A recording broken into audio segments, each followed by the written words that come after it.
pourrait parler du phallus, la symbolique du phallus.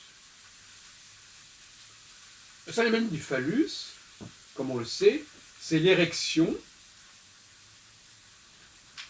qui est précédée d'un état et qui est suivi d'un autre état. Je vais parler justement de ces trois états et du fait que c'est l'état intermédiaire qui est le plus intéressant. L'état pré-phallique, c'est l'état où le sexe, où le pénis est encore dans un... n'est pas en tension, si vous voulez, n'est pas en érection. Et puis l'état post-phallique, c'est lorsque le phallus fléchit, s'affaisse en quelque sorte, après l'érection généralement, après l'éjaculation plus exactement. Donc on a bien trois états, et c'est le deuxième état qui est le plus important. C'est l'état phallique, l'état de tension. Le phallus se tient, qui est le plus important au niveau de la procréation. Avant, c'est mou, c'est encore inconsistant, ça ne tient pas. Donc nous dirons, pour développer notre théorie du stade antithétique, qui est le stade 2, que le phallus s'oppose à cet état amorphe du pénis et va laisser la place ensuite, effectivement, à un état qui ressemblera à cet état premier amorphe, mais avec quelque chose qui s'est passé entre temps. N'est-ce pas? Comme on sait bien évidemment, je n'ai pas besoin de faire un dessin. Ce qui nous intéresse aussi, c'est que ce phallus, il faut qu'il tienne la route. Il faut qu'il tienne la route, il faut qu'il se maintienne dans son extension, dans sa tension, le temps nécessaire pour que le rapport sexuel puisse se développer optimalement, qu'il s'agisse d'ailleurs de procréation, ou qu'il s'agisse simplement de faire l'amour, comme on dit, et d'apporter une certaine satisfaction aux deux partenaires.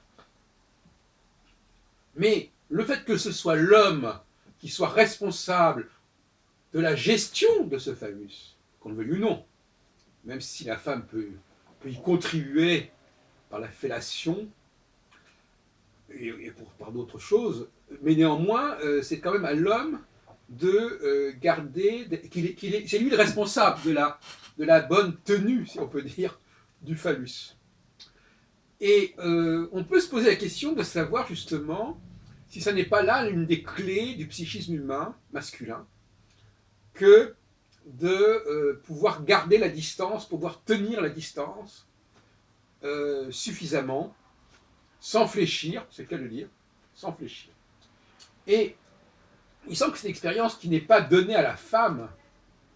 Je ne vois pas tellement de comparaison chez la femme. On pourrait comparer ça à la gestation, mais enfin ça n'a pas beaucoup de rapprochement quelque part.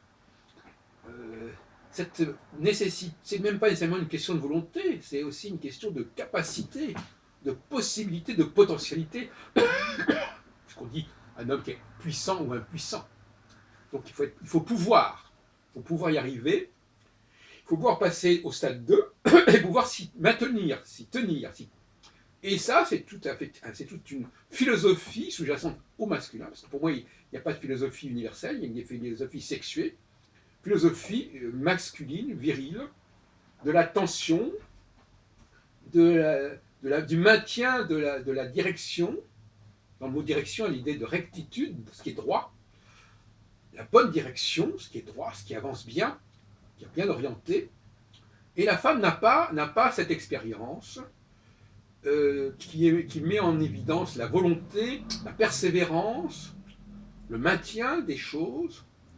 Et je crois que Freud a dû avoir quelques réflexions à ce sujet, d'une façon ou d'une autre, chez l'absence de phallus, chez la femme, etc. Mais je ne sais pas s'il a abordé cette question sous cet angle-là. En tout cas, moi, je le propose.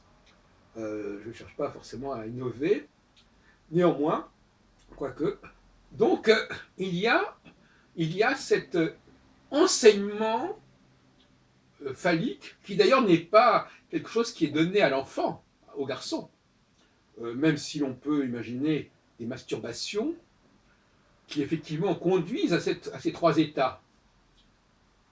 état initial, puis la masturbation va provoquer l'érection, puis l'érection va fléchir pour des raisons soit par éjaculation, soit par affaiblissement de l'attention, perte de l'attention, baisse de l'attention. C'est une expérience de l'adolescence, voire même, enfin de l'adolescence plus ou moins prolongée d'ailleurs.